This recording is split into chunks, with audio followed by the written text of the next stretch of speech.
자, 이번에는 당권을 놓고 고민과 내홍이 깊어지고 있는 민주당 상황 좀 보겠습니다. 이딴 선거 패배에 대한 원인 분석이 한창이고 또 이재명 의원을 중심으로 한 당 재편에 대해서 찬반이 당내부에서 극심합니다. 전 금감원장이죠. 김기식 더 좋은 미래 소장은 이재명으로 다음 대선을 치르면 노무현에게 패배한 이회창의 길로 갈 수 있다. 97년에 패배한 이후에 바로 8개월 만에 제왕적 총재로 복귀해서 또 대선에서 졌던 그런 역사를 반복하는 거다. 이런 의미일 것 같고요. 송갑석 의원은 이회창의 길 가기 전에 황교안의 길을 갈 수도 있다. 역시 지지율 당시 1위를 달렸었는데 변화를 거부하고 2020년 총선에서 대패를 했습니다. 반면 김병욱 더불어민주당 의원은 선거 패배의 주된 책임은 문재인 정부에 있다. 그 다음이 이재명이다. 이렇게 얘기했고요. 정청래 의원도 팬덤은 무죄다. 이렇게 얘기를 했습니다. 당 내에서도 생각들이 다릅니다.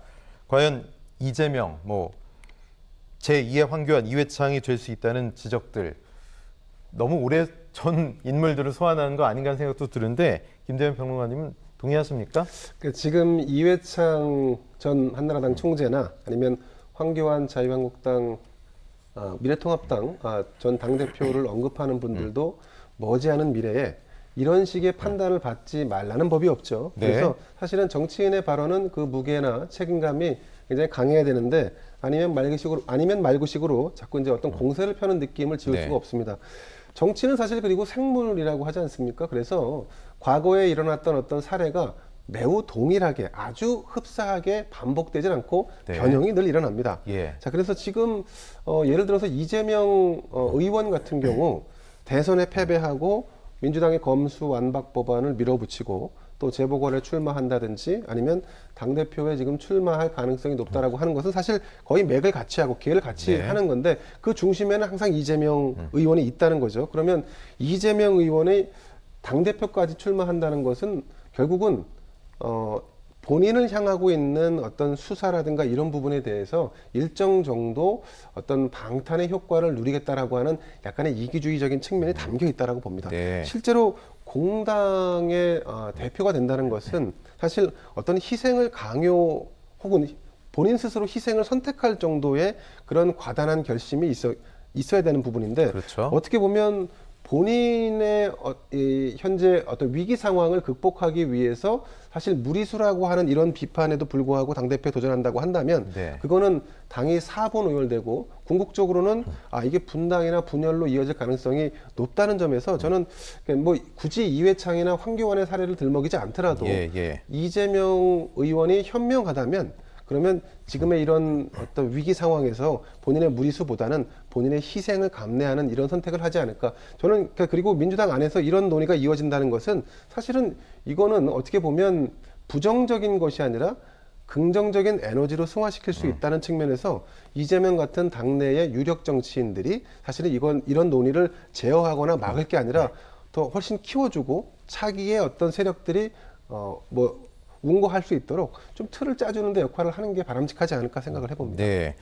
지금 이재명 의원을 놓고 황교안 전 대표 그리고 이회창 전 총재 얘기까지 나오고 있는데 사실 대선 끝났을 때 졌을 때는 아쉽다라는 반응이 주된 반응이었다면 지선 끝났을 때 왜 논란이 있었음에도 불구하고 나와서 또 본인만 살아왔느냐. 그래서 지금 더 책임론이 크게 나오고 있는 거거든요. 어떻게 보십니까? 대선 직후만 하더라도 이재명 당시 후보에 대해서는 민주당 내에서 다음은 무조건 이재명이다. 이 분위기가 굉장히 강했습니다. 왜냐하면 그 0.7%의 차이는 서울에서의 격차였거든요. 정확하게. 즉 부동산 민심이 대선을 갈랐다라고 평가해도 저는 과언이 아니었다고 봅니다. 하지만 이번 지방선거의 패배는 단순하게 이게 문재인 정부 탓이라고 얘기할 수가 없는 부분이 분명히 있어요.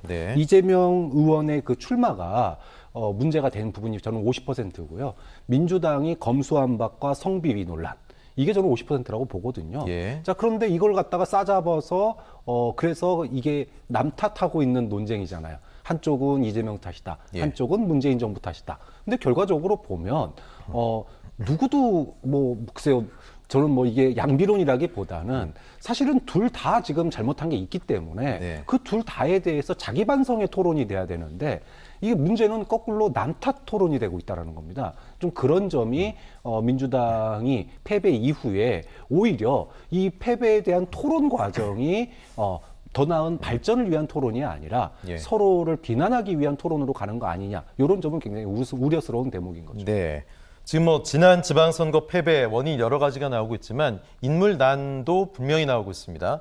그러니까 이재명 의원을 대체할 수 있는 강력한 정치인이 없다라는 거죠. 그래서 새롭게 새 인물을 발굴해야 된다는 주장이 당내에 나오고 있는데 그 대안이 바로 97그룹입니다. 90년대 학번, 70년대생 정치인인데 어떤 분들이 있을까요? 재선의 강병원 의원 71년생이고요. 재선의 강훈식 의원 73년생입니다. 그리고 박용진 의원 재선이고요. 박주민 의원, 또 김혜영 초선 전 의원 77년생. 김혜영 전 의원이 제일 나이가 좀 적죠. 자, 97그룹 당의 얼굴로 나서야 된다. 박찬원 교수님 동의하십니까? 저는 민주당이 더 젊어질 필요가 있다라고 하는 거에 대해서 동의합니다. 근데 그것이 꼭 97그룹이어야 되냐? 이거는 좀 이 재론의 여지는 있다고 보는데요.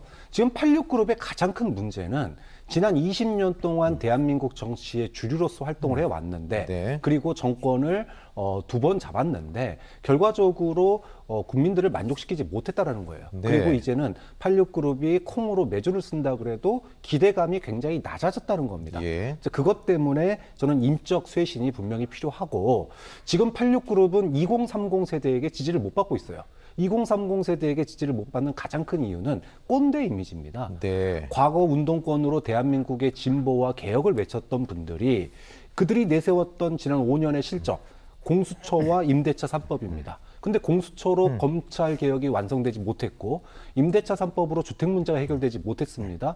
그들의 20년 동안의 주장이 결과적으로 지금의 시대에 맞지 않는 철진한 주장이 돼버렸어요. 그렇기 때문에 새술은 새부대에 사람이 좀 더 바뀔 필요가 있고 그 점에 있어서 민주당이 새로운 인물들을 대거 영입할 때 그 부분이 굉장히 고려돼야 될 부분이라고 봅니다. 저희가 편의상 5분 정도를 보여드렸는데 과연 이 분들 중에서 대중적인 인지도도 있고 능력도 있고 또 인기도 있고 또 무엇보다 뭐 스토리도 있는 그런 대선에 나갈 만한 그런 정치인, 그렇게 키워낼 수 있는 정치인이 있을까? 여기에 대해서는 좀 이견도 있을 것 같아요. 어떻게 보십니까? 그거를 예측하기는 좀 난망해 보입니다. 근데 다만 이런 건 있을 수 있죠.